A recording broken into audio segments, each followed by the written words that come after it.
Hi, my name is Robert. This video is designed to give you step-by-step detailed instructions on completing the task at hand. Please read the comments in the About section of this video. It has valuable information and updates. My YouTube channel has a disclaimer video that I encourage you to watch. And please like, share, and subscribe. I hope you found what you're looking for. Thank you very much for watching. Video, we're going to replace the thermostat, which is incorporated with the thermostat housing on this 1996 BMW 318i convertible. Other than the thermostat possibly being bad because the temperature won't rise, the only other thing I can see wrong with it is this Chicago Bear license plate on the front of it. Do is drain the coolant out of the radiator. So I'm going to see if I can get coolant to come out of this blue plug here. If not, I'll just disconnect the lower radiator hose over here to drain the radiator fluid. To open up the drain, you put a small screwdriver in this little blue tab here. Pry that tab out, and that's like a security lock for the drain. Then you unscrew that drain, and it shouldn't really be in there more than hand tight, but you might need to get a pair of pliers to break it loose. You unscrew that part of the way out or all the way out to let the radiator drain. This car hasn't been driven much. I pulled the drain plug out and it did not start draining. I actually had to open up the cap up top and blow through it to get flow to start. So this coolant system likely needs to be flushed.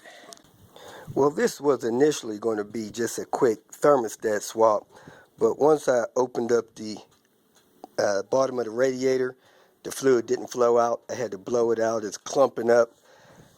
This system needs to be flushed. So now I have some radiator flush, coolant system flush rather, some distilled water, the coolant that I believe that's supposed to be in the vehicle, in the thermostat.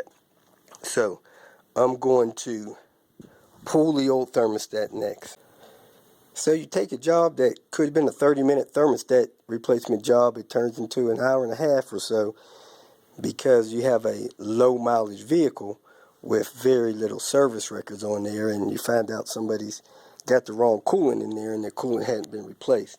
Look how cloudy that stuff is, and it's gelling up in the motor. When I looked on the thermostat housing, it looks like I see a date there, which is 11, which may mean this was manufactured 2011. But when I look down here, it looks like the date on this one says 96, if that comes in focus. So this is probably an original thermostat. To get the thermostat out, you got to take the two hoses loose, the lower and the upper, and then there's 4 bolts, look like 10 millimeter, that bolt it to the motor. And this plastic thermostat housing will come off with the thermostat, and it probably has a seal that's attached that'll probably break. So I'm going to move my drip pan and catch cloth under this side of the motor, because when I take this stuff loose, it's likely going to drip antifreeze down on the ground. Every time I'm going to flush a coolant system, what I'd like to do is remove the thermostat part of the thermostat assembly so that the coolant just flows right through. So I broke off one of the arms with a pair of pliers, and the thermostat came apart. Now I'm going to bolt this back to the motor, close the bottom of the radiator up, hook this back up, and I'm going to fill the system up with distilled water and the radiator flush chemical, and then start the car and flush that through there. So I have the drain plug back in there. I have the radiator flush stuff in there. I have it topped off with distilled water. So now I'm going to read the instructions on the flush fluid and run the vehicle however long they say you should run it. But because I have that flush thermostat in there, I'm going to get a faster flow from the water pump, and it'll flow through the system without letting the car have the need to actually warm up because the thermostat's been gutted out. So the instructions say to run the car up to temperature. Of course, that's to open the thermostat. Then to run it for an additional 10 minutes. So I'm just going to run it for 10 minutes. Or it says you can drive the vehicle normally for 3 to 6 hours. I'm not going to do that.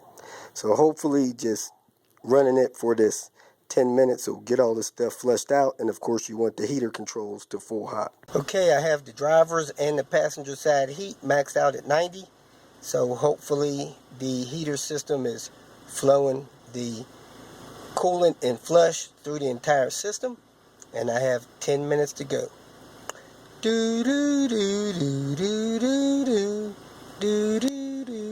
It's been idling for 10 minutes. It claims that the temperature is normal, and it's really not good to run cool or cold water through a warm engine. So I'm going to crack the lower drain. Okay, with the car off, I drained the fluid out and I let the motor cool down for about 10 minutes.